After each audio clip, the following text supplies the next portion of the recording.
আছি আলহামদুলিল্লাহ ভালো আছি, আশা করি আপনারাও ভালো আছেন। বইমেলাতে আপনার এবছর একটি নতুন বই প্রকাশ হয়েছে, লেসন ফ্রম বইটি সম্পর্কে আমাদের যদি একটু বলুন। বইটা হলো আপনার বিশ্বের সারা জাগানো বইগুলো লাইফ লেসনে লেখা। এখানে 15টা বই লাইফ লেসন আছে। তো এইগুলো আসলে আমরা একটা বই পড়ে আসলে কি শিখলাম, আমরা দেখি যে গতানুগতিক যে বুক রিভিউগুলো থাকে সেখানে আসলে বইয়ের বিভিন্ন নানান দিক নিয়ে আলোচনা করা হয়, কিন্তু এটা সম্পূর্ণ গতানুগতিক কোনো বুক রিভিউ না। এটা হলো যেরকম আমার এখানে বইয়ের আমার প্রথম লেসনটা আছে যে আদর্শ হিন্দু হোটেল থেকে শিক্ষা। তো এটা একটা সামাজিক উপন্যাস। সেই উপন্যাসটা পড়ার পর আমার কাছে মনে হচ্ছে যে এখান থেকেও তো আমি কিছু শিখেছি। কী শিখলাম এটা আসলে পাঠকদের জন্য তুলে ধরা দরকার। সেই দৃষ্টিকোণ থেকে আমি চেষ্টা করলাম যে আপনার পত্রিকায় লেখার। তো পত্রিকায় লেখার পরে পরবর্তীতে দেখি যে এটা পাঠক প্রচুর পরিমাণে গ্রহণ করতেছে, অ্যাকসেপ্ট করতেছে। তো একটা বইয়ের লেখা, এটা আমাদের সমাজের যে হাবিজাবি কন্টেন্ট কিন্তু প্রচুর মানুষ দেখে। তো সেখানে একটা লেখা পড়া এবং বইয়ের লেখা এত মানুষ পড়ছে, তো সেটা দৃষ্টিকোণ থেকে তারপরে আমি আরও একটা বইয়ের লেখার লেসন লেখার অনুপ্রাণিত হলাম। দেখলাম যতগুলো লিখেছি প্রত্যেকটাই আপনার পাঠক প্রচুর পরিমাণে আগ্রহে পড়ছে। এবং পাঠকদের থেকেই আসলে তাগিদটা এসেছে যে এটা আসলে যদি বই আকারে করা হয় এবং মলটবদ্ধ করা হয় সেক্ষেত্রে এটা সংরক্ষণ করা থাকবে। কেননা ফেসবুকে লেখা বা পত্রিকাতে আসলে এক জায়গায় সংরক্ষণ করা থাকে না। সেই দৃষ্টিকোণ থেকে আসলে এই বইটা প্রকাশ করা। জনাব মুজাহিদ, আমরা দেখেছি যে আসলে বই মূলত মেধা বিকাশের অন্যতম একটি মাধ্যম, এবং মেধা বিকাশের ক্ষেত্রে বা মেধাবৃত্তির জায়গায় বিভিন্ন বই প্রকাশ হলেও এই ধরনের বই, যেহেতু আপনি বললেন যে ভ্রমণ বিষয়ক আছে বা অন্য অনেক বইয়ের সমাহারে সংস্থানবাদী, মেধা বিকাশের ক্ষেত্রে বা মেধাবৃত্তির জায়গায় এই বইটি তরুণ সমাজদের মধ্যে কতটুকু? এই বইটা একদম পুরো লাইফের যে বিভিন্ন ধরনের যে লেসনটা আছে সেটা জীবন শেখা, লাইফ লেসন। যেরকম ধরেন একটা ভালো অভ্যাস গঠনের সেই অভ্যাস এবং টাকা ইনকাম করা, টাকার যে একটা মানি ম্যানেজমেন্টের ব্যাপার আছে সেই মানি ম্যানেজমেন্ট কীভাবে করা যায়, কীভাবে একটা কঠোর পরিশ্রমী হওয়া যায়, কীভাবে বিনয়ী হওয়া যায়, কীভাবে সৎ হওয়া যায়, এরকম নানান রকম লাইফের বিভিন্ন অ্যাসপেক্ট থেকে মূলত সেই ধরনের শিক্ষাগুলোই এই বইয়ের তুলে ধরা হয়। সেটা আসলে টোটালি একটা মানুষের জীবনকে আরও বেশি উন্নত করবে। এটা শুধুমাত্র নৈতিক দিক থেকে না, এটা আপনার আর্থিক দিক বলেন বা অন্য যে কোনো দিক থেকে একজন ভালো মানুষ হওয়ার দিক থেকে, সব দিক থেকে, একজন ভালো ক্যারিয়ার গড়ার দিক থেকে সব দিক থেকেই আসলে একটা মানুষের ডেভেলপমেন্টটা হবে এই বইটা যিনি পড়বেন। এই বইটা আসলে সর্বোচ্চ শ্রেণীর শিক্ষার্থী থেকে শুরু করে এবং সব শ্রেণীর মানুষের আসলে পড়া উচিত এবং সব শ্রেণীর মানুষের আসলে কাজে লাগবে। জনাব মুজাহিদ, আপনার বইটি প্রকাশিত হয়েছে এবং বই লেখার পাশাপাশি আপনি আসলে পেশা জীবনে একজন শিক্ষকও। আসলে শিক্ষা জীবনে আমরা দেখি যে একাডেমিক বইয়ের বাইরে আসলে এই মুহূর্তে বা এই বর্তমানে যে শিক্ষা ব্যবস্থা রয়েছে সেই শিক্ষা ব্যবস্থা আমরা একাডেমিক বইয়ের বাইরে বই পড়তে আসলে মানুষকে খুব একটা দেখি না, কিন্তু বই পড়া উচিত। সেই জায়গা থেকে এই বইটি আসলে মানুষ পড়লে কতটুকু উপকৃত হবে বলে আপনি মনে করেন? আমি মনে করি যে এই যে আজকে অনেক মানুষ বইমেলা আসছে 21শে ফেব্রুয়ারি এবং আপনার শুক্রবার দিন, ছুটির দিন, অনেক মানুষ এসেছে। আমি মনে করি যে শুধু আমার লেখায় কিন্তু ব্যাপারটা এরকম না। কেউ যদি আসলে বই কিনে নিয়ে যায়, তার যদি বই পড়া অভ্যাস নাও থাকে, সে অবশ্যই কোনো না কোনো সময় সেই বাসায় যদি বইটা থাকে পড়তে পারে এবং আপনার সেরা পড়লে এবং তার ফ্যামিলি লোকজন পড়তে পারে। এবং তিনি যদি মারা যান, যখন অবশ্যই আমরা প্রত্যেকেই মারা যাব, যখন মারা যাবে তার পরবর্তী প্রজন্ম বই পড়বে এবং সে নিশ্চিত রেখে যাচ্ছে যে তার বাসায় অনেক বই আছে, সে একটা সুন্দর প্রজন্ম রেখে যাচ্ছে, তার পরবর্তী প্রজন্ম সুন্দর সুন্দর বই পড়বে। মানে আপনি যেটা বলেছিলেন যে এই বইটা পড়ে আসলে যারা পড়তে চায় না কি শিখবে। এখন ধরেন অনেকে আসলে টাকা ইনকাম করতে চায়, ভালো জনপ্রিয় হতে চায়, এই বিষয়গুলো এখানে পরামর্শ আছে যে আপনি কীভাবে আসলে টাকা ইনকাম করবেন এবং সেই টাকাটা আসলে কীভাবে ধরে রাখবেন, সেই টাকাকে আরও বেশি টাকা কীভাবে বানাবেন, আপনি কীভাবে ধনী হবেন এবং আপনি ভালো অভ্যাস গঠন করে একটা সুন্দর মানুষ হবেন, শারীরিকভাবে সুন্দর থাকবেন, নানান দিকে লাইফের যে বিষয়গুলো আছে, অর্থাৎ টোটাল একটা হোল লাইফ যে লেসন, সব লেসনগুলো আসলে মূলত এই বইতে আছে। 15টা বইয়ের শিক্ষা, বিশ্বের সারা জাগানো, এটা আপনার 15টা বই হয়তো অনেকের একটা বছরে পড়া সম্ভব হয় না, কিন্তু এই একটা বইয়ের মাধ্যমে 15টা বইয়ের যে শিক্ষা সেই বিষয়গুলো আসলে পেয়ে যাবে। জনাব মুজাহিদ, আপনি অনেক আগে থেকে আসলে লেখালেখির সাথে সম্পৃক্ত, আপনার এর আগেও বেশ কিছু বই প্রকাশ হয়েছে। লেখক হওয়ার জন্য আসলে শুধুই কি লেখক হওয়া দরকার, নাকি এর পাশাপাশি আসলে অন্য কোনো ব্যাকগ্রাউন্ড থেকে লেখক হওয়া যায় বলে আপনি মনে করেন? আমি আপনার প্রশ্নটা বুঝতে পারি নাই। লেখক হওয়ার জন্য আমরা দেখি যে অনেকে অনেক ধরনের বই লেখেন, সেই বই আসলে কতটুকু জাতীয় জীবনে বা পাঠক জীবনে প্রভাব ফেলতে পারবে কিনা আমরা জানি না। কিন্তু বই লেখার ক্ষেত্রে আপনি নিজের জায়গা থেকে আসলে কতটুকু মনে করেন যে বই লিখতে হলে কি শুধুই লেখক হতে হবে নাকি অন্য কোনো প্রফেশন থেকে এসে আসলে বই লেখা যাবে? প্রফেশনটা এখানে ডাজেন্ট ম্যাটার, যে আপনি কোথায় পড়াশোনা করেছেন, কোথায় কোন প্রফেশনে আছেন, এটা আমি মনে করি এটা কোনো গুরুত্বপূর্ণ না। গুরুত্বপূর্ণটা হলো যে আপনি যদি লেখক হতে চান আপনাকে প্রচুর পরিমাণে পড়তে হবে, বই পড়তে হবে, পত্রপত্রিকা পড়তে হবে, ম্যাগাজিন পড়তে হবে, পড়ার কোনো বিকল্প নাই।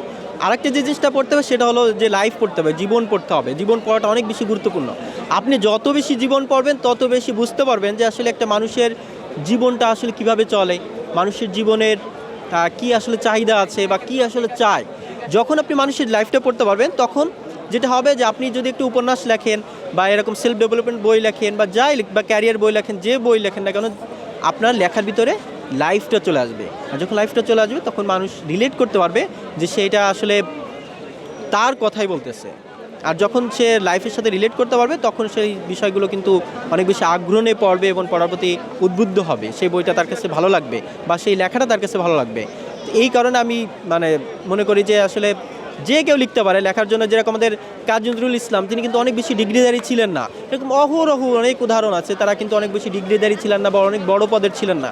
এখানে আমি মনে করি পদ কোনো বিষয় না, কোন ব্যাকগ্রাউন্ড থেকে এটাও কোনো বিষয় না। বিষয়টা হলো যে আসলে সে জীবনটা পড়তে জানে কিনা, সে বই পড়তে জানে কি, এবং তার লেখা আসলে আসলে আপনার মান উত্তীর্ণ কেনা, এই বিষয়টা সবথেকে গুরুত্বপূর্ণ। তার লেখাটা, একজন লেখককে বিচার করা উচিত তার শুধুমাত্র লেখা দিয়ে, তার চেহারা কেমন, সে কোন ব্যাকগ্রাউন্ড থেকে এসেছে, কি পড়াশোনা, এটা আমার মনে হয় যে কোনো ব্যাপার। কারণ আমি দেখেছি অনেক উচ্চ পদের ব্যক্তিরা অনেক বই লিখেছে, তা আসলে অখাদ্য বই, যেটা আসলে বই পড়ে কোনো আসলে শেখার কিছু নাই, বা কবিতা লিখলে কবিতার কিছু হয় না, এরকম অনেক দেখেছি। আবার এরকমও দেখেছি যে হয়তো ভালো এডুকেশন ব্যাকগ্রাউন্ড নাই কিন্তু চমৎকার একটা বই লিখে ফেলেছেন।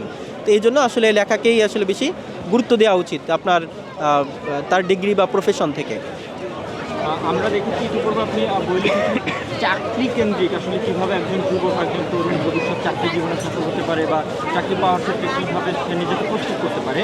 এবং এবারের বইটি আপনি লিখেছেন যে সেলফ ডেভেলপমেন্ট বই, একজন মানুষের সেলফ ডেভেলপমেন্ট কীভাবে হতে পারে সেই জায়গা থেকে। ভবিষ্যতে আসলে আপনার এই বই প্রকাশের ক্ষেত্রে আর কোন কোন দিকে মনোনিবেশের ইচ্ছা আপনার আছে? আমি আসলে লেখালেখি করার অন্যতম একটা কারণ হলো প্রত্যন্ত অঞ্চলে অনেক মানুষ আছে যাদের আসলে পরামর্শ দেওয়ার মতো কেউ নাই। আমি দেখেছি তাদের অনেকে অনেক মেধাবী, সেই মেধাবীগুলো আসলে অকালে ঝরে যাচ্ছে। তো এদের যদি একটু গাইডলাইন দেওয়া হয় বা একজন ভালো মেন্টর যদি তারা পেত, তারা হয়তো অনেক ভালো পজিশনে তারা আসতে পারতো, একটা সুন্দর একটা লাইফ লিড করতে পারতো। সেই দৃষ্টিকোণ থেকে আমি নিয়মিত সারা বছর ভরি পত্রিকায় লিখি তাদের জন্য, এবং তাদের কথা চিন্তা করে বইটা লিখেছি। এবং ভবিষ্যতেও আসলে আমি মানুষের জন্যই লিখতে চাই। এখন এটা যে শুধুমাত্র চাকরি কেন্দ্রিক থাকবে বা সেলফ ডেভেলপমেন্ট থাকবে বিষয়টা এরকম না।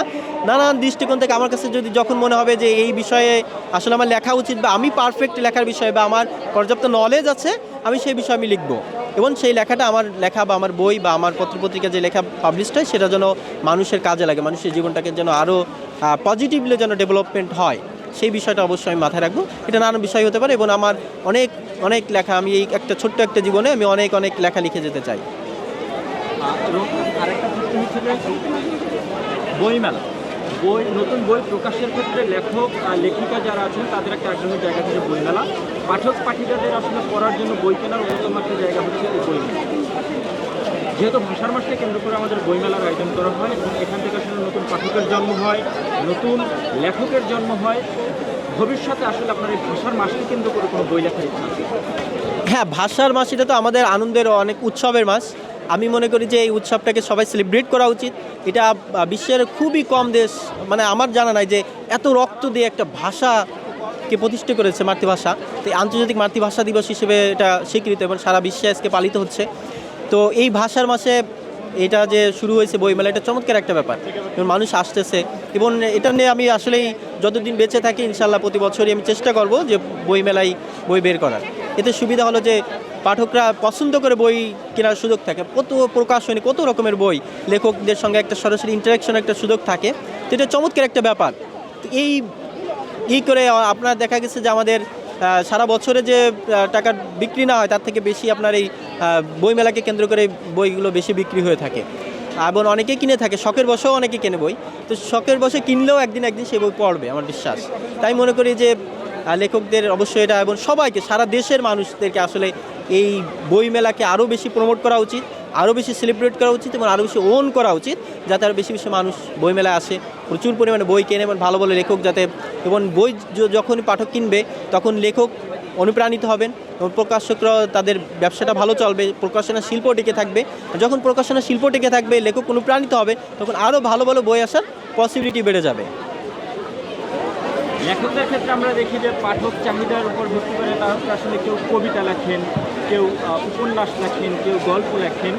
আপনি আপনার জায়গা থেকে আসলে ব্যক্তি জীবনে একজন মানুষের সফলতার সিঁড়ি হিসেবে কীভাবে তিনি কোন কোন পদক্ষেপ নিতে পারেন, কিংবা একটা মানুষের কেরিয়ার গড়ার ক্ষেত্রে তিনি কোন কোন সিদ্ধান্ত নিতে পারেন, আসলে আপনার লেখালেখির ধরনটাকে এই দিকে নেওয়ার কারণটা যদি আমাদের কিছু বলেন।